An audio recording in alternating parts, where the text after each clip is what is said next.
Hello, I'm Thomas, Delta Charlie 3, Tango Bravo, and I show you how to eliminate QRM. the QRM here on this radio.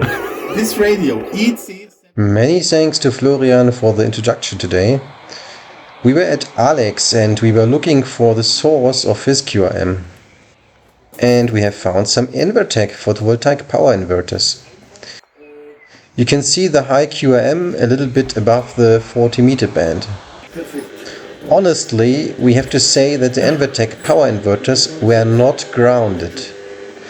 So that can be a reason for the high QRM.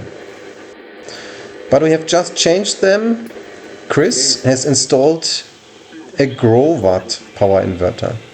And yeah, here you see the result.